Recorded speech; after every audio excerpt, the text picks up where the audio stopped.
ದಯವಿಟ್ಟು subscribe button ಒತ್ತಿ ಮತ್ತು ಬೆಲ್ ಐಕಾನ್ ಮೇಲೆ ಕ್ಲಿಕ್ ಮಾಡಿ. ಒಂದಾನೊಂದು ಕಾಲದಲ್ಲಿ ಕೈಲಾಸದ ಸ್ವರ್ಗದಲ್ಲಿ ಬುದ್ಧಿವಂತ ಮತ್ತು ಆಟವಾಡುವ ಆನೆ ತಲೆಯ ದೇವರು ಗಣೇಶನು ಭವ್ಯವಾದ ಔತಣಕ್ಕೆ ತಯಾರಿ ನಡೆಸುತ್ತಿದ್ದನು. ಅವರ ಮೆಚ್ಚಿನ ಸಿಹಿತಿಂಡಿಗಳು, ಮೋದಕಗಳು, ಚಿನ್ನದ ಬಟ್ಟಲುಗಳಲ್ಲಿ ಯುಪಿ ಎತ್ತರದ ರಾಶಿಯಾಗಿವೆ.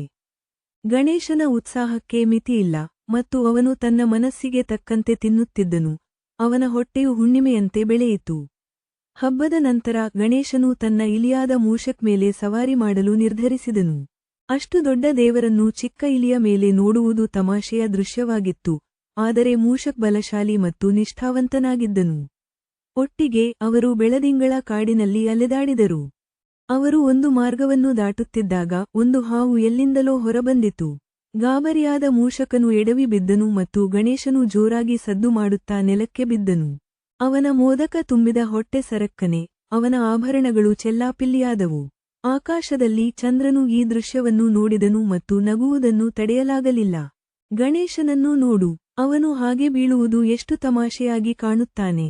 ಅದರ ಬೆಳ್ಳಿಯ ಮುಖವು ಉಲ್ಲಾಸದಿಂದ ಹೊಳೆಯುತ್ತಿದೆ ಎಂದು ಅದು ಹೇಳಿದೆ. ಇದನ್ನು ಕೇಳಿ ಗಣೇಶನ ಕಣ್ಣುಗಳು ಕಿರಿದಾದವು.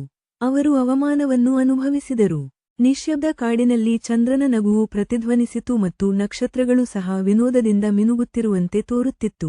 ಚಂದ್ರ, ಗಣೇಶನು ಘಂಟಾನಾದನು. ಅವನ ಧ್ವನಿಯು ದೃಢವಾಗಿದ್ದರೂ ಶಾಂತವಾಗಿತ್ತು.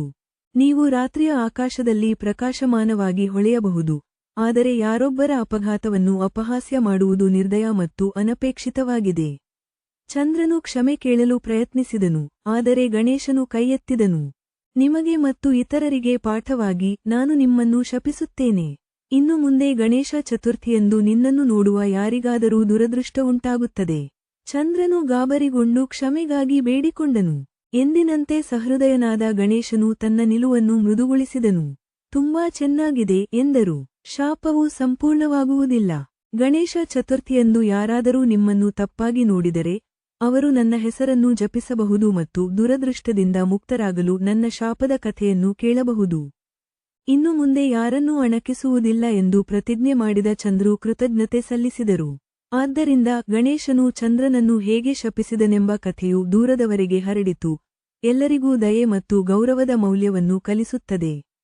ಅಂದಿನಿಂದ ಜನರು ಗಣೇಶ ಚತುರ್ಥಿಯಂದು ಚಂದ್ರನನ್ನು ನೋಡುವುದನ್ನು ತಪ್ಪಿಸಿದರು, ಆದರೆ ಅವರು ಪಾಠವನ್ನು ನೆನಪಿಸಿಕೊಂಡರು. ಇನ್ನೊಬ್ಬರ ತೊಂದರೆಗಳಿಗೆ ಎಂದಿಗೂ ನಗಬೇಡಿ, ಏಕೆಂದರೆ ದಯೆ ಜಗತ್ತನ್ನು ಬೆಳಗಿಸುವ ನಿಜವಾದ ಬೆಳಕು. ಮತ್ತು ಗಣೇಶ, ಒಂದು ಕ್ಷಣದ ನಗುವನ್ನು ಎಲ್ಲರಿಗೂ ಪಾಠವನ್ನಾಗಿಸಿದ್ದೇನೆ ಎಂದು ತಿಳಿದು ಮುಗುಳ್ನಗುತ್ತಾ ಕೈಲಾಸಕ್ಕೆ ಹಿಂತಿರುಗಿದರು.